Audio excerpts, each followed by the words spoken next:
Bueno, buenas noches. El año pasado creo que nos vimos con algunos que hablamos de TRH menopausia. Estuvo bueno. Pero yo hago mucho más obstetricia y medicina fetal, así que el de hoy me gusta más. Así que creo que lo interesante o lo divertido sería que pudiéramos compartir la charla y discutirla y ver qué opinan ustedes. Cuando Lucas me dio el tema, me pareció súper interesante porque en realidad el programming o el imprinting fetal en situaciones de no estrés o en situaciones de enfermedad materna, como puede ser diabetes o puede ser trastornos nutricionales o hipertensión, es conocida y en las últimas décadas se le ha prestado mucha atención a la salud materna sin incluir el estrés. Y entonces, en los últimos años que hemos observado un aumento de problemas de neurodesarrollo, de la capacidad intelectual de los niños, de la adaptación al colegio, se empezó a investigar un poco más, a buscar un poco más de explicación, y todas estas situaciones de estrés o de problemas psicológicos, de adaptación psicológica de las mamás a diferentes escenarios, aparentemente están relacionadas como un factor más del medio ambiente, como un factor más de la salud materna, y que va a tener consecuencias en toda su descendencia. Entonces, para poder hacer eso, nosotros trabajamos desde hace un tiempo y estamos llevando a cabo un proyecto adelante entre obstetras, psicólogos, profesores de educación física, donde tratamos de tomar a la mujer embarazada de forma integral. Me pareció interesante cuando Lucas me invitó a hablar de estrés, invitarla a Flavia, que trabaja con nosotros en el equipo, y que ella nos pueda definir realmente lo que es el estrés. Porque si ustedes me preguntan, un politraumatismo, un estrés, sí es un tipo de estrés, pero el problema es la identificación del estrés psicológico, y el otro problema es poder experimentar el estrés psicológico. O sea, pues, los experimentos en mujeres embarazadas y en niños están prohibidos, eso ustedes lo saben, pero uno básicamente con la práctica puede ver si la amoxicilina va a hacer mal, si el paracetamol va a hacer mal, si el metotrexate va a hacer mal, y las consecuencias de los medicamentos, las consecuencias de las radiaciones, las podemos identificar, las podemos cuantificar, pero también las podemos probar entre personas que tienen que usar y no quimioterapia. Y porque si yo tengo una mujer embarazada con cáncer, necesito usar un tipo de quimioterapia para cáncer de cuello y tengo que terminar el embarazo antes de tiempo para poder continuar la radioterapia, pero yo no puedo cuantificar el estrés. Y entonces, cuando el estrés empieza a hacer daño y cuando no empieza a hacer daño, es lo que por ahí va a ser muy interesante. Para eso nosotros dividimos un poco la charla en lo que es el imprinting, cuáles son las causas, cuáles son las consecuencias y cómo se puede prevenir. Imprinting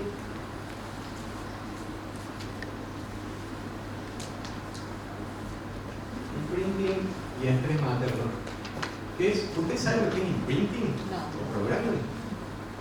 Por ahí está buena empezar la definición. Imprinting es un concepto que la genética capaz lo ha rodado como para ir. Imprinting significa impronta.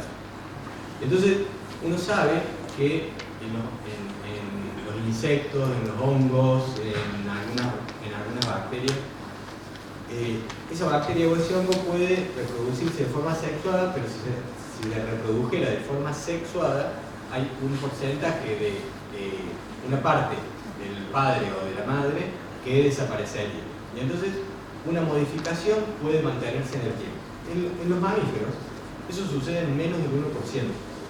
Lo habitual es que tengamos la misma cantidad de genes maternos que paternos, y entonces la mayoría de esos genes se van a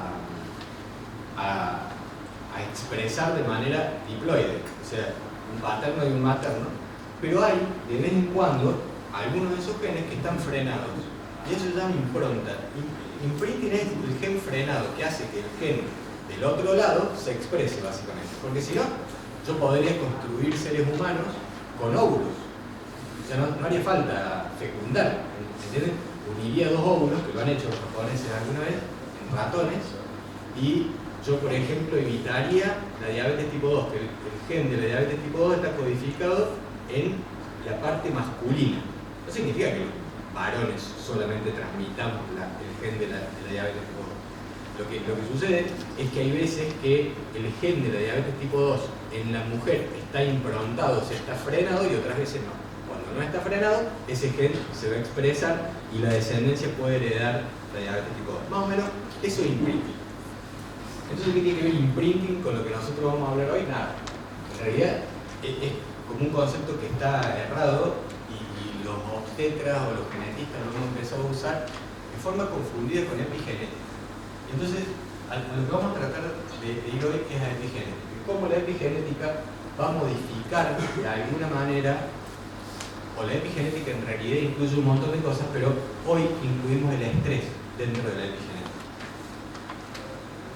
Vamos a tratar de hablar de epigenética, de la historia de los ejemplos, las causas, qué pasa con el estrés, cuáles son las consecuencias y cómo lo podemos prevenir en los diferentes escenarios que se nos dan a nosotros en los diferentes embarazos, en diferentes situaciones de embarazo. Porque una cosa es un embarazo programado de una pareja heterosexual, otra cosa completamente distinta es una pareja monoparental, una mujer que a los 40 años quiere ser mamá y se hace una fecundación in vitro. Otra situación puede ser un embarazo de un adolescente, acá tenemos una adolescente, y habría que preguntarle a ella cómo toma su embarazo. Y entonces, cada uno de esos escenarios va a condicionar situaciones de estrés que hoy sabemos que van a modificar de alguna manera el ADN. Bueno, el imprinting es eso que yo les digo. Entonces, vamos a salir de lo que es imprinting y vamos a tratar de hablar más de epigenética. Uno de los ejemplos más espectaculares de epigenética es la abeja. Ustedes saben que las abejas son genéticamente todas iguales, ¿eso es verdad? Bueno, pero a una de las abejas se le elige, se le alimenta distinto y es la abeja reina. Y cambia su forma, y cambia su potencial, y puede hacer un montón de cosas, pero genéticamente todas las abejas son iguales. Lo que pasa es que se elige a una sola, con la que se alimenta de una manera distinta, y entonces su fenotipo cambia. No va a cambiar el cariotipo, pero va a cambiar el fenotipo, va a cambiar su aspecto, va a cambiar su potencialidad, va a tener posibilidad de hacer un montón de otras cosas que la abeja obrera, son obreras, van y juntan polen y vuelven. Entonces, a nosotros hoy nos atrae el tema de por qué identificarlo, por qué tendríamos que identificar situaciones de epigenética o situaciones epigenéticas. Hay una cosa que se llama hipótesis de Baker, esa capaz la han escuchado. Baker fue un tipo que era epidemiólogo, se murió hace poco. Pero en la década del 80 describió que los nacidos en Holanda entre el 41 y el 43, que había habido una gran hambruna en Holanda en esa época posguerra, comían, dicen, que comían madera ablandada con agua, porque no tenían comida. Entonces, el tipo lo que vio es que estas personas que habían nacido entre el 41, 42, 43, o que habían cursado su embarazo en el 41, 42, 43, en el 80 eran personas que tenían más hipertensión, más sobrepeso, tenían más diabetes tipo 2, e incluso ahí postnatal inmediato también tenía mucho más defecto del tubo neural. De ahí, de esa época, de investigaciones de esa época, aparece la historia del ácido fólico. O sea, fue con la hipótesis de Baker que se puede identificar cómo situaciones del embarazo que no alcanzan, no sabían en la década del 40 obviamente, pero que no alcanzan a modificar el ADN, van a tener un impacto para toda la vida de ese nacido, pero de su descendencia, porque en la persona que es hipertensa va a aumentar el riesgo en sus hijos de que hereden esa predisposición a la hipertensión, a la diabetes, al sobrepeso, a la obesidad y demás. Entonces, todos saben que las modificaciones del ADN en general no tienen vuelta atrás, y entonces por eso es importante identificarlo. Ahora, nosotros podemos observar que, así como la mala nutrición, el déficit de ácido fólico, el déficit de omega 3 para el neurodesarrollo, para problemas de la retina, el déficit de hierro que va a dar anemia, y la anemia nosotros la vamos a relacionar en el embarazo con amenaza de parto prematuro, con rotura prematura de membranas y demás. Ahora tenemos este otro factor que es el estrés. Y entonces, todo lo que nosotros hacíamos antes de cuidar el embarazo, de la anemia, de cuidar el embarazo, preparar el embarazo con ácido fólico, ahora hay que agregarle cómo lo vamos a cuidar del estrés. Las modificaciones en el ADN son irreversibles. Ahora les voy a explicar 2 minutos de epigenética, pero para que me entiendan que en realidad lo importante es epigenética, no es imprinting. Imprinting, si va a haber una modificación por metilación o por alteraciones de las histonas en el ADN, no es tan importante. O sea, nadie se pone a mirar la hebra de ADN para ver si lo que se modificó fue la cromatina, o fue la histona, o fue la metilación del ADN. No importa. Lo cierto es que el ADN tridimensionalmente se modifica. Y entonces, nosotros tenemos que entender que el neurodesarrollo y la conducta son procesos complejos que tienen un componente genético, eso no hay dudas. O sea, nadie duda que hay un componente genético que es importante. Pero hay una gran influencia del medio ambiente, tanto intra como extrauterino. Entonces, si yo tengo hoy un embarazo gemelar monocorial que comparte la placenta, o sea, el monocorial es el monocigoto de un solo huevo que se duplica en etapas tempranas y comparte la placenta y tiene 2 bolsas. ¿Por qué esos 2 gemelos son genéticamente idénticos, pero no son fenotípicamente idénticos? Va a haber diferencia. Si el cordón umbilical de uno de los gemelos tiene una inserción en un extremo de la placenta, ese gemelo va a tener menor peso. Y ese gemelo que tiene menor peso va a estar predispuesto a diabetes, a hipertensión y un montón de situaciones que están relacionadas al bajo aporte nutricional. Entonces, ese tipo de cambios, intrauterinos o extrauterinos, son importantes. Los intrauterinos lo estudiamos desde hace un montón de años, los extrauterinos son los nuevos. ¿Qué es la epigenética? Porque en realidad, si tenemos que ir a epigenética, tenemos que entender qué es y qué no es. ¿Qué es? Son cambios en la transcripción del ADN, pero no en la secuenciación del ADN. Ustedes recuerden que yo tengo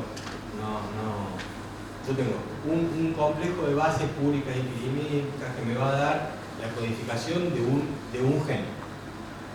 Ese gen no está liso, derechito, como acá en el piso, sino tiene una disposición tridimensional en el espacio. Esa disposición tridimensional en el espacio está sostenido por enlaces covalentes y demás de lo que componga ese gen. Hay 3 situaciones en las que uno puede modificar ese ADN. Y puede ser por metilación, puede ser por alteración de las histonas, o puede ser por alteración de la cromatina de ese ADN. Lo cierto es que la epigenética estudia los momentos en los que yo modifico el ADN, pero en esa disposición tridimensional. No es cuando una bacteria corta un pedazo de ADN o me quedo sin un pedazo de ADN y ese ADN se pierde. O en una translocación equilibrada entre cromosomas. Si yo tengo una translocación equilibrada entre cromosomas, un 22q11 por ejemplo, eso no es epigenética. Es un problema cromosómico que afecta a un montón de genes y se va a poder transmitir a la descendencia también. El X frágil puede transmitirse a la descendencia también, pero no es un problema de epigenética. Epigenética es cuando yo en algunas situaciones, en diferentes situaciones, por metilación, por modificación de la histona, por reorganización de la cromatina, de alguna manera hago que la transcripción del ADN a ARN se modifique. Y entonces esas proteínas van a codificar para una enfermedad diferente. Yo, si quiero cambiarle el color de ojos a una persona, no es con estos mecanismos. Yo no puedo exponer a una persona a diferentes situaciones del medio ambiente para poder cambiarle el color de ojo. O, por ejemplo, para evitar la expresión del BCRA para cáncer de mama. Si yo quisiera evitar la expresión de BCRA para cáncer de mama, lo que debería utilizar es una tijera genética y sacar ese gen o bloquear ese gen con una bacteria, generalmente se usa la Escherichia coli. Pero cómo se expone o cómo ese ADN es copiado por el ARN, ahí sí es epigenético. ¿se acuerdan de las leyes de Mendel del gatito? Bueno, esto sería fuera de la genética. Porque se acuerdan que eso era la combinación matemática de los genes. Ustedes dicen, che, una enfermedad autosómica, positivo, 100% de transmisión a la herencia. Una enfermedad que es recesiva tiene 25% por cada uno de los hijos. Bueno, epigenética es diferente. Epigenética necesita tener la posibilidad de transmitirse, pero sin romper el ADN. ¿Qué es la plasticidad fenotípica? La plasticidad fenotípica sería el ejemplo de la abeja. Genotípicamente, todas las abejas son iguales, pero la abeja elegida que se va a alimentar de una manera diferente va a tener un desarrollo completamente distinto. Esto mismo, la plasticidad fenotípica, la podemos observar en un montón de situaciones. Y hoy, en las situaciones que nosotros estamos estudiando como momentos del neurodesarrollo, en la migración celular, en la migración neuronal, en la sinaptogénesis, cuando hay situaciones de consumo de drogas, de enfermedades, de enfermedad materna, de estrés materno, va a haber problemas en esa síntesis del ADN que van a codificar genes que no estaban codificando. Y entonces ahí se asocian un montón de enfermedades genéticas en los que no hay falta de genes, y hoy, en este aumento tremendo, porque todos lo deben haber observado, de los niños con defectos del espectro autista. Entonces, por ahí va la cosa. Neurogénesis, migración neuronal, diferenciación neuronal, sinaptogénesis y mielinización son los pasos que necesita desde el momento de la concepción las células neuronales para poder desarrollarse bien. Se duplican, se mielinizan, hay diferenciación, hay sinaptogénesis. Todos esos pasos, si uno metila el ADN o modifica la histona o modifica la cromatina, va a tener consecuencias para la descendencia. Y encima la descendencia lo va a transmitir. Porque ustedes recuerden que hay un montón de enfermedades genéticas. Alguna dice, che, tiene un cáncer en un melanoma, que tiene una alteración genética a la célula del melanocito. Es verdad, pero eso no se va a transmitir. O sea, yo, papá, que tengo un melanoma, no lo voy a transmitir a mi descendencia. Para que sea epigenética se tiene que transmitir. Esquizofrenia, está estudiado esquizofrenia, usted sabe que la esquizofrenia es de transmisión genética, y un hijo de un esquizofrénico que tiene en la adolescencia empieza a tener alguna situación, uno puede pensar que es esquizofrenia. La depresión, hoy tiene una predisposición genética y el medio ambiente lo va a modificar, y entonces la modificación de todas esas situaciones nos ayudaría mucho. Le paso la posta a Flavia, que es psicóloga y de destreza de desarrollo. Buenas noches. Bueno, habiendo definido un poco todo esto, a partir de saber todos los conceptos de epigenética, yo voy a hablar un poquito de estrés, que seguramente lo que vengo a definir ustedes ya lo saben, pero le vamos a dar un poco más de nombre teórico, ¿sí? La palabra estrés es sinónimo de sufrimiento, evitación, huida, lucha, pero hay muchas definiciones de estrés que ya les voy a contar a lo largo del tiempo cómo fue cambiando esta definición. Y antes de eso yo quiero definir qué es un síntoma, qué es un signo y por qué el estrés está en todo esto. El síntoma es lo que el paciente siente cuando llega a la consulta. Por ejemplo, dolor de garganta. El signo es lo que el profesional ve, ¿sí? Por ejemplo, placas. Pero ¿qué pasa? Hay muchas veces que el signo no coincide con el síntoma. Tenemos muchos casos de pacientes, por ejemplo, con gastritis crónicas, con dolores de estómago a lo largo del tiempo que se los estudia, con 1000 estudios, y todos esos estudios también. Entonces, ¿qué sucede? Cuando todos esos estudios también, hay que empezar a pensar, acá hay algo más. Y por ahí es cuando nos llega a nosotros esa consulta de qué está pasando, que todos los estudios también, y el malestar del paciente está. El paciente se siente mal. Yo la definición que más compatible siento para definir estrés es definirlo como un síndrome general de adaptación. ¿Qué sería esto? Cualquier factor estresante para una persona va a determinar qué tan estresante es en la percepción que tenga esa persona del factor. Ya vamos a hablar más sobre esto. Este síndrome general de adaptación está fundamentado en bases biológicas. Por ejemplo, podemos decir que se ve un aumento del cortisol, por ejemplo, una atrofia linfática, como se da en el caso de la gripe o del herpes, de todas estas dificultades de aumento de acidez, ¿sí? Lo gastroduodenal. Y podemos decir a partir de aquí, como decíamos antes, en este síndrome general de adaptación, que todo factor que afecte a la persona de manera negativa lo vamos a llamar distrés. Es decir, no todo estrés es negativo. De acuerdo a la manera que cada persona lo perciba, vamos a tener el eustrés o el distrés. ¿Qué es el eustrés? Es la actuación normal frente a un factor que puede ser estresante. El distrés es la actuación exagerada o anormal, ¿sí?, de los factores psicológicos o biológicos que pueden producir cambios. Por ejemplo, si cuando salimos de acá hay una tormenta, un diluvio, podemos tener dos situaciones. La persona que diga, bueno, me voy a mojar hasta llegar a mi casa, no traje paraguas, pero lo intento y me voy. O veo si pasa de casualidad algún taxi, que es extraño cuando llueve, y se va. A posterior de esa conducta, puede tener un gran beneficio de sentir, llegué a mi casa, llegué mojada, lo cuenta de forma anecdótica, pero lo pude hacer. O podemos tener, en oposición, a esta persona que salga, observe la tormenta, ha venido sin paraguas, se desespera, ¿sí? Y en este caso, al no adaptarse a la situación inesperada que se dio, vamos a tener esta otra definición que es el distrés. Entonces, ¿qué hace que una persona experimente o no una situación estresante? La manera y la posibilidad en la que la persona se adapta o no a esa situación, ¿sí? Es como el árbol del junco, por ejemplo.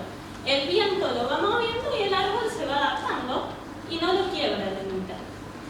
Lo definimos también al estrés como esta situación en donde la carga supera a la estructura, ¿sí? Tenemos tres mecanismos para llegar a una conducta estresante: alarma, oposición y agotamiento. El estrés siempre aparece para manifestarnos una situación de alarma. Por ejemplo, el insomnio, ¿sí? Me acuesto a la noche, no me puedo dormir. No me puedo dormir, doy vueltas, vueltas, vueltas, situación de alarma. Oposición, bueno, no voy a tomar nada, sigo adelante, mañana me levanto y tendré un poco más de sueño, pero no quiero tomar ningún medicamento, que lo verán ustedes también en los pacientes cuando van a comprar, que se niegan en muchos casos. Y por último, no doy más, viene una crisis de angustia por el no haber podido dormir, ¿sí? Bien, ¿cómo lo podemos identificar? ¿Hasta ahí vamos? Sí. Bien, ¿cómo lo podemos identificar al estrés? Preocupaciones excesivas, muchas veces exageradas, que hace a la subjetividad de cada uno. Lo que para mí puede ser, como decíamos antes, un factor estresante, puede no serlo para ustedes. Imposibilidad de controlar pensamientos negativos, los llamados PAN, pensamientos automáticos negativos. No sé por qué, pero de bien que estoy, aparece un pensamiento en mi cabeza y no lo puedo manejar, no lo puedo controlar. Cambios bruscos de estados de ánimo, pulso acelerado, presión en el pecho, dolor en diferentes partes del cuerpo, dificultades para dormir, malestares gastrointestinales, sensación de no conectarse. Está bueno definir cuándo una situación y cuándo una persona a posterior de un estrés está atravesando una crisis de ansiedad o una crisis de pánico. ¿Cómo las describo? En una crisis de ansiedad hay un motivo de consulta, ¿sí? Hay un signo, un síntoma presente. Por ejemplo, ser por un motivo positivo o negativo. Estoy estresado porque me voy de viaje, que hay mucha gente que lo estresa, el irse de viaje, preparar la valija y toda la previa del viaje. O estoy estresado, estoy ansioso porque mañana tengo un examen, por ejemplo. ¿Qué sería una crisis de pánico? De bien que estoy hablando con ustedes, estoy tranquila y me empiezo a sentir mal. No hay un motivo aparente. Son dos situaciones completamente distintas.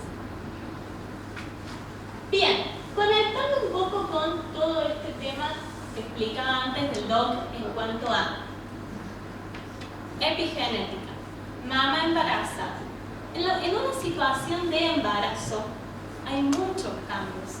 Toda situación de cambios supone cierto estrés. Si yo acá les pido a alguno de ustedes que expliquen lo que van entendiendo y le coloco el micrófono, por más que hayan entendido completamente, va a ser una situación estresante porque era algo que no lo habían podido predecir, no estaba anticipado. La mamá, cuando queda embarazada y viendo todos estos estudios que hay, lleva a una situación que, por más que haya sido un embarazo planificado y buscado, es una situación nueva en su vida. Segundo embarazo, tercer embarazo, no importa el número de embarazos que conlleve, pero es una situación única y nueva que se va viviendo.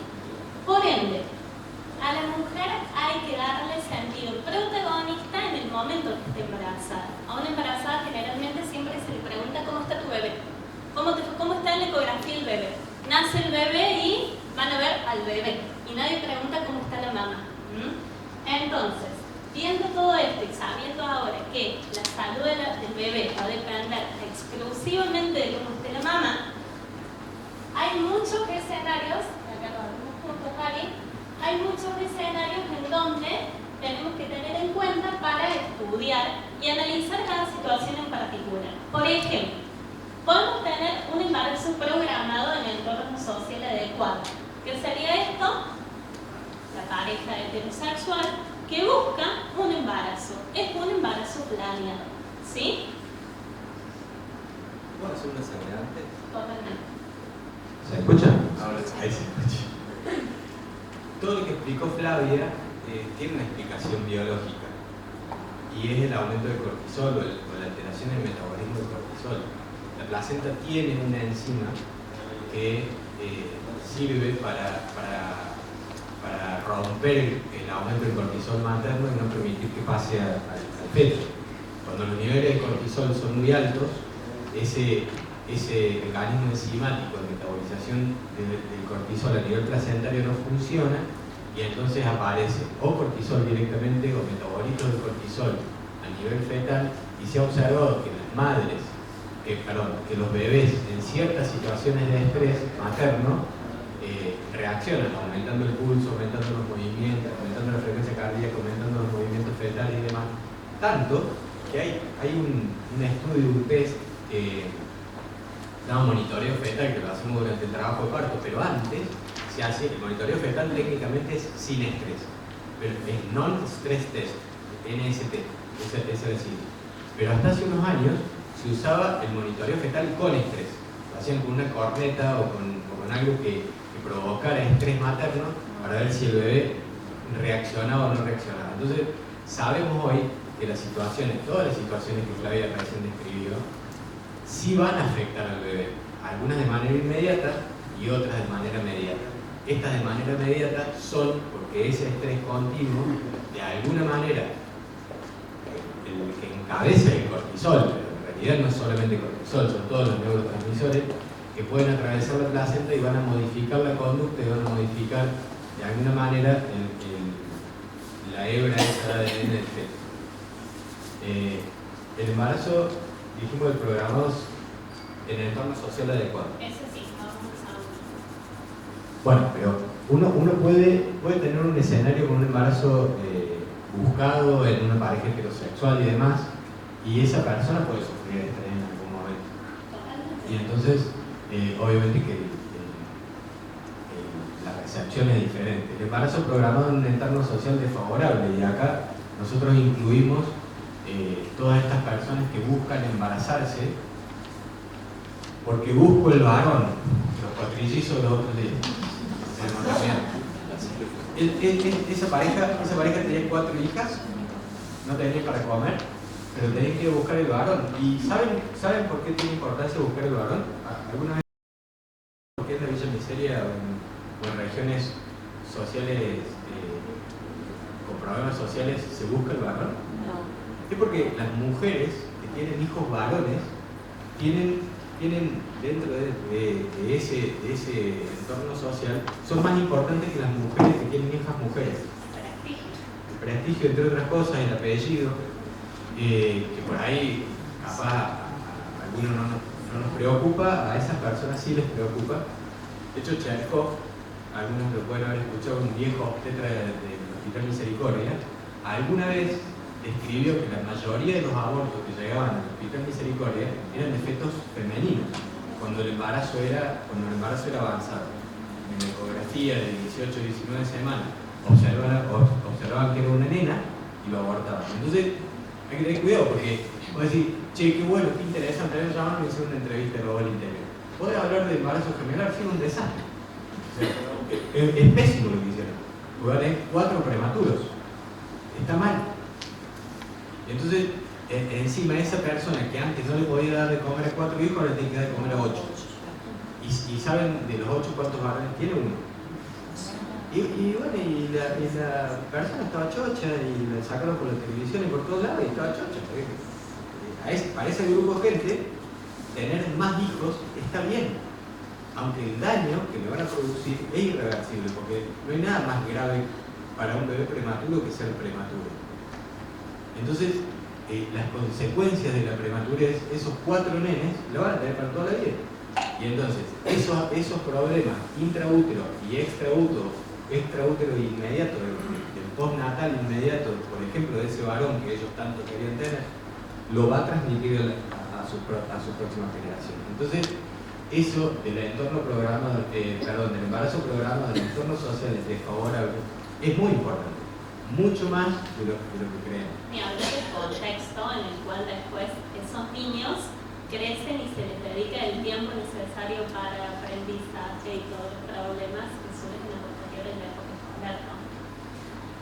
Bien, enfermedad materna. Se ven muchos casos en las pacientes oncológicas, por ejemplo. No quiero morirme sin dejar una descendencia. Yo quiero tener este deseo de ser mamá antes de morir. Bueno, enfermedad materna, nosotros hacemos principalmente alto riesgo en la Reina Javiola y tenemos mucha enfermedad materna. La mayoría de los nacimientos que yo tengo son con alguna patología materna que pueden algunas generar mucha ansiedad y mucho estrés, más allá de todos los tratamientos que tenemos que hacer. Nosotros tenemos hoy 2 ejemplos. Uno de una chica con un síndrome de Sjögren. El síndrome de Sjögren es una de las enfermedades autoinmunes donde hay ojo seco. Y parece una pavada decir, che, ojo seco. En realidad, la producción de anticuerpos anti-RO y anti-LA potencialmente le pueden pasar al bebé, y ese anti-RO y anti-LA, si le pasa al bebé, le produce un bloqueo auriculoventricular y el bebé puede morirse. Entonces, para poder evitar eso, aparte que le hacemos un ecocardiograma por semana, así que la mujer cada vez que va a la clínica está esperando que el hijo tenga un bloqueo auriculoventricular, así que imagínense que los niveles de cortisol se van al diablo. Aparte de eso, las tratamos con hidroxicloroquina, con aspirina, con omega 3, con un montón de medicamentos para disminuir la inflamación que normalmente producen las enfermedades autoinmunes. Entonces, en parte es la enfermedad en sí y en parte son los tratamientos que nosotros le damos para que esa persona pueda continuar su embarazo. El año pasado nosotros tuvimos 2023 tuvimos 3 embarazadas con cáncer. Entonces tuvimos un cáncer de cuello, de útero, tuvimos que hacerlo nacer en la semana 32, las consecuencias de la prematurez. Le diagnosticamos el cáncer de cuello en la semana 14. Ella no lo quiso abortar porque sabía que después del tratamiento del cáncer de cuello era la histerectomía, o sea, no quería abortar ese bebé para hacer quimioterapia y radioterapia. Entonces llevamos el embarazo lo más adelante que pudimos con quimioterapia que podamos usar en el embarazo. Esa quimioterapia obviamente que genera problemas. Todos ustedes saben, porque trabajan en eso, que los quimioterápicos lo que hacen es frenar la síntesis de ADN. Entonces, hay algunos quimioterapios que no lo hacen tan fuerte, pero lo hacen, en algún momento te va a modificar. Entonces, ella tuvo esa situación y a las 32 semanas lo hicimos nacer. Y después tuvimos 2 pacientes con cáncer de mama. Con un tratamiento parecido, en la semana 32-34, los hacemos nacer y después hacen su tratamiento.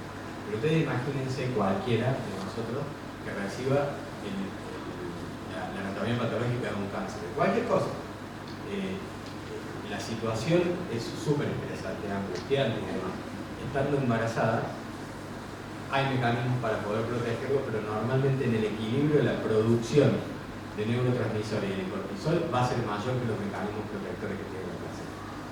Embarazo adolescente, bueno. Embarazo adolescente generalmente no son embarazos programados y el adolescente no toma como... Salvo en el punto 2. Exacto. La gente de la Villa Miseria adolescente sí busca embarazo. Lo busca a propósito, ¿no? Sí, Sí. Desde el momento del embarazo del adolescente por ahí no asiste a la consulta sola, asiste con sus padres, con su madre, generalmente no asiste con pareja, ¿sí? Todo hablando de generalidades, pero no se toma conciencia que desde ese momento la vida del adolescente cambió. En algunas situaciones tienen inclusive que estar en el colegio, y hablando de todas estas situaciones estresantes, para el adolescente, cuando pasa el tiempo, me tocado atender pacientes adolescentes, creen que pasaron de la niñez a la adultez, ¿sí? Se saltearon esta etapa de la vida por el motivo del embarazo en sí. Bueno, hablar del embarazo no deseado hoy con la autorización del aborto de libre interrupción voluntaria del embarazo, capaz tenemos menos embarazos, o sea, no atendemos tantos embarazos nosotros que no se deseaban. Los que no se desean los interrumpen. Y interrumpir embarazos va a tener consecuencias en los embarazos que después quieran, porque el aborto tiene consecuencias sobre el útero. Y entonces, muchas de esas personas que interrumpen 1, 2 o 3 embarazos, cuando cursen un embarazo deseado, el útero va a ser distinto, pero el estrés o la sensación sobre este embarazo deseado va a ser diferente. Los que creen en constelaciones. Son 2 cuestiones distintas, embarazo no deseado y embarazo no planificado. Embarazo no deseado es que en mi deseo no está la posibilidad en ningún momento de ser mamá, ¿sí? Embarazo no planificado es cuando es un embarazo espontáneo. Puedo, una vez haber quedado ya embarazada, puedo a partir de ahí desearlo, pero no en ese momento por diferentes situaciones. Por ejemplo, lo más común, económicas, ¿sí? El desarrollo personal, la maternidad tardía hace que ahora muchas personas, muchas mujeres esperen a tener su desarrollo personal para poder buscar su primer embarazo. Yo hoy atendí, la verdad, hoy atendí una chica bioquímica que estaba haciendo el doctorado, porque los bioquímicos terminan y después tienen que hacer el doctorado, porque no entiendo muy bien cómo funciona. Pero el año pasado quedé embarazada y como estaba haciendo el doctorado lo interrumpí. Y ahora buscó el embarazo y a las 6 semanas lo perdió. Naturalmente, espontáneamente. Entonces venía a ver por qué lo había perdido. Bueno, lo perdió porque tenía un problema cromosómico, pero ella sí va a tener una sensación diferente sobre los próximos embarazos buscados. Y eso tiene consecuencias. Nosotros cuando decimos, che, hay que programar un embarazo, ¿saben cuántos embarazos se programan? Más o menos. Que van al médico, hacen consulta preconcepcional, toman ácido fólico y todo, ¿saben? 4%. O sea, de 100 nacidos, 4 han hecho una consulta preconcepcional. En la consulta preconcepcional nosotros hacemos una evaluación médica, pero también hacemos una evaluación de su salud psicológica o de su salud física, y normalmente pedimos el control ginecológico habitual para que no aparezca un cáncer de mama o un cáncer de cuello, y también pedimos un laboratorio para ver que esa persona no tenga HIV, porque si tiene HIV vamos a ver si va a buscar el embarazo. No puede buscar el embarazo con HIV, pero hay que programarlo de forma diferente. Entonces, solo el 4% de las personas van a buscar consulta preconcepcional. Del 96% restante, el 50% de las personas buscó el embarazo sin tener una consulta preconcepcional. Y el 50% restante, o sea, ese otro 50%, que sería el 48% del total, lo interrumpiría si pudiera interrumpir, si uno mezclara todo. Entonces, no es poco el número. La educación es una base en realidad, poder expresar todo lo que tiene que suceder o lo que puede suceder con un embarazo no deseado, no buscado, con un aborto y demás, es uno de las metas que tenemos todo el personal de salud. Ustedes, nosotros, los psicólogos, todos. Porque realmente se ven un montón de parejas, un montón de problemas. Diferentes tipos de parejas. Bueno, ahora tenemos muchas parejas homosexuales, hay familias monoparentales, esto que decimos de la mujer de 45 años que nunca tuvo un embarazo, no tiene pareja, va a buscar el embarazo. Y tiene consecuencias. Totalmente, por ahí la exclusión, ¿sí?, que ya traen consigo mismo cuando llegan a consulta, sintiéndose separadas de la otra parte de sociedad. Yo sé que mi bebé va a ser excluido socialmente porque nosotras somos de esta manera, eso también se va observando. Y por último, el diagnóstico prenatal de malformaciones, que es específicamente lo que ustedes ahí tratan día a día también. Esta parte en donde el bebé ya por algún motivo viene con alguna malformación desde el embarazo, que ahí también es muy complejo trabajar con la mamá en la aceptación, en la angustia, en el dolor que conlleva el saber que su bebé va a nacer con algún tipo de malformación o de diagnóstico. Lo que pasa es que las malformaciones a veces son catastróficas, o sea, no son compatibles con la vida y otras veces son compatibles con la vida. Entonces, la evaluación de una malformación compatible con la vida, no soy autorreferencial, pero hoy la vida no, te juro, que es una chica con su bebé con genitales ambiguos. Entonces ustedes pónganse en el lugar de ellos, viven en Río Tercero, o sea, no es una población enorme, se entera la gente. Entonces en la ecografía de 20 semanas van a tener una nena, que se llamaba Angelina. Va a hacer la ecografía 5D a las 26 semanas y el ecografista le dice un varón. Y él le dice, no, parece una nena. No, es un varón. Nos la mandan a nosotros desde el Río Tercero, le hacemos ecografía, parecía algo, pero no sabíamos si era varón o nena, porque entra dentro de estos que se llaman genitales ambiguos. Yo le hice una punción y el cariotipo le dio varón. Entonces dejó de ser Angelina y pasó a ser Ángel. El tema es que esos niños, más allá de los problemas que a ella, a la pareja y a ella también le ha generado tener que entender que iba a cambiar de género, los niños con algunas alteraciones del género o genitales ambiguos, hace que si es un varón, cromosómicamente, va a tener un pene con la uretra no cerrada y entonces eso llama hipospadia, pero el tema es que a veces esos testículos demoran en descender y la hipospadia no la tiene todo el mundo. Yo no tengo hipospadia y entonces se asocia con algunas situaciones feminizantes. Entonces, ese bebé va a nacer con todo eso, con la alteración que tenga, porque sus suprarrenales no están funcionando bien, con las alteraciones que tenga porque sus testículos no están funcionando bien, pero aparte va a funcionar con toda esta modificación que le puede haber generado su mamá a nivel de su ADN. Entonces, son cosas como bien importantes. Bueno, y esta última, bueno, prenatal, que es como una de las prenatal es una de las cuestiones que más observamos de los escenarios. Es muy difícil trabajar con una mamá, con una familia que ya ha tenido pérdidas de embarazos anteriores. La pregunta que más se hace la mamá es de cuánto tiempo tengo que esperar.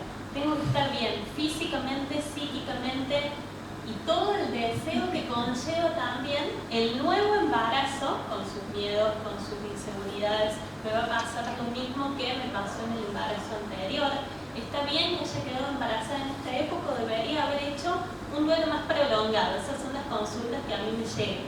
O ya, bueno, como decíamos antes, ya estoy grande y veo que se me va pasando la edad. No importa que llevemos 3 meses, 4 meses, 1 año, pero yo ya tengo con urgencia que quedar embarazada, sin poder olvidar las experiencias anteriores de mi bebé, de lo que me pasó, los nombres, a la hora de la elección de nombres, se ve en muchas ocasiones que no se aconseja poner el mismo nombre del nuevo bebé de la pérdida que han tenido del embarazo anterior. ¿Sí? Hay diferentes aspectos del duelo perinatal. Yo veo la mamá y ella ve la cabeza de la mamá. Y es muy diferente hacia a qué edad gestacional ese bebé se muere. Hay personas que ven un Evatez positivo y le ponen nombre. Y si van a ser Juan si es varón y Juana si es nena. Y la gente debería entender o aprender que hay un porcentaje enorme de los Evatez positivos que se detienen espontáneamente y de forma correcta, en realidad, porque es parte de la selección natural. Y está bien que se detenga.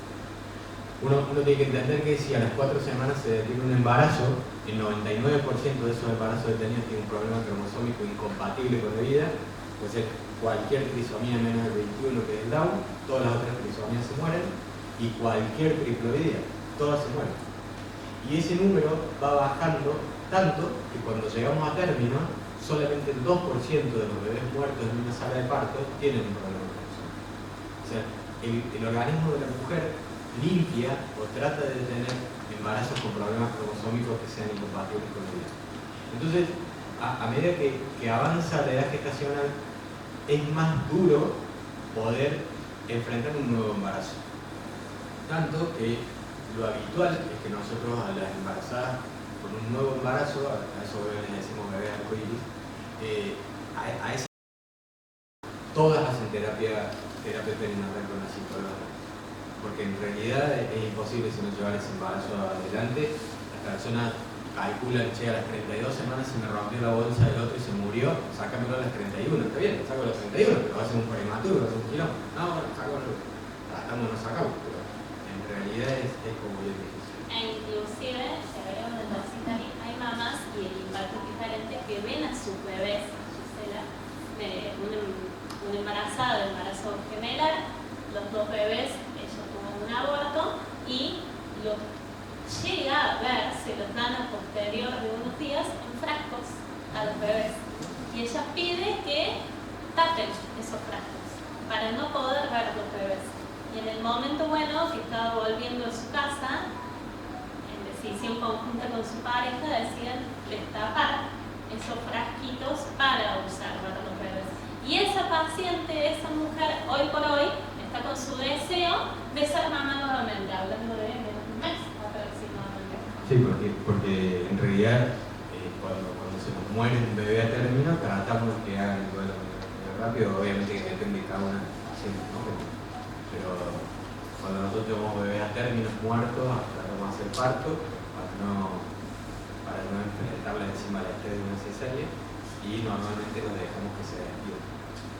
Pero es una situación re difícil y es muy difícil para el próximo embarazo. Bueno, ¿qué nos llevamos a la casa? Bien. La valoración psicológica dentro de la consulta preconcepcional, dijimos que el 4% de las mujeres van a buscar consulta preconcepcional. Nosotros entendemos y estamos convencidos de que es como muy importante para ver no solamente si esa persona está preparada para tener un hijo, sino si entiende a lo que se está enfrentando. Si es un adolescente de 17 años que lo que quiere es escalar socialmente dentro de la villa miseria, y bueno, habría que convencerla de que no. Probablemente sea una persona de 35 años que ya se ha desarrollado, tiene su pareja estable, hay que estimularla a que lo haga. No quiere decir que toda persona, toda mamá que asista a una consulta, a una valoración psicológica preconcepcional, que esa persona tenga que hacer terapia psicológica. Por eso lo pusimos como segundo punto, identificación de pacientes en potencial situación de estrés durante el embarazo. Solo algunos pacientes son los que tienen que hacer tratamiento, no es cuestión comercial que todo paciente que asiste con un embarazo ya sí o sí se lleva en el combo el tratamiento psicológico. Se identifica quién lo necesita y quién no. Y ahí participamos todo el personal de salud. Ustedes saben que es obligación, supongamos que entra a mi consultorio una persona y me dice, me quiero suicidar también. Yo no puedo decir, bueno, dale, no suicidaste, le tengo que cerrar la puerta y tengo que instrumentar todos los mecanismos para que esa persona pueda tener contención y internarla si me dice que se quiere suicidar. Usted también tiene que hacerlo. Si una persona a un farmacéutico le dice que me quiere suicidar, va y compra, le daré un ejemplo a Opo, va y compra 10 cajas de Somil para dormir mucho y morirse. Y usted no tiene que vender las 10 cajas de Somil, tiene que cerrar la puerta de la farmacia, llamar a quien corresponde a la municipalidad para que puedan contener a esa persona, porque lo más probable es que se quiera matar. Porque no logre matarse, pero debe tener intención si va a ir a la empresa. Entonces, son situaciones, eso es un extremo, pero si uno conoce de violencia de género, conoce de situaciones de embarazo no deseado, si va a la farmacia de ustedes y busca la pastilla del día después y 3 meses después llega con la receta de calcio, Arimidox y lo que sea, y Apersol, te cagaste. ¿Viste que estoy en todo? Gracias, bueno, para que vean. Va y busca el hierro, el calcio, el ácido fólico. Ustedes saben, o sea, si es una persona conocida, porque es del entorno social de farmacia de barrio y demás, saben que antes tenía un embarazo que había querido frenar. Y entonces puede ser una situación de estrés que puede identificar y ustedes lo tienen que identificar y tienen que contenerla o buscar la manera de que esa persona esté contenida. Es parte del trabajo que hacemos todos. El embarazo y la adaptación que la mujer haga de esta situación va a influir e incidir directamente en la salud del bebé, como decíamos antes, definiendo el estrés como este síndrome general de adaptación, lo que va a hacer que una persona viva o no una situación estresante es la percepción que la persona tenga de esa situación. Entonces ahí, ese es como por ahí el punto en el que el estrés participa en el epigenético. Porque si hoy yo les estuviera hablando de hipertensión o de preeclampsia o de diabetes tipo 2, de diabetes gestacional, nadie dudaría que todas esas enfermedades van a tener impronta en el bebé. Bueno, este concepto nuevo de que el estrés sí lo tiene es bien importante para nosotros, para aprender a identificarlo y modificarlo. Bueno, y no todo estrés es negativo. Como ya lo hablaremos ahorita. Es como uno se adapta a la situación. Por último, lo que observamos no son hechos fácticos, sino la interpretación de los procesos psíquicos.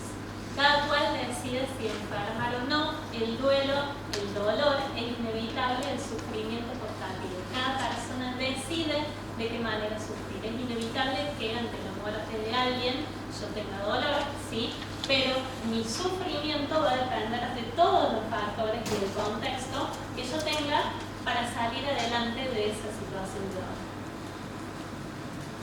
Nada más. Gracias. Bueno, nosotros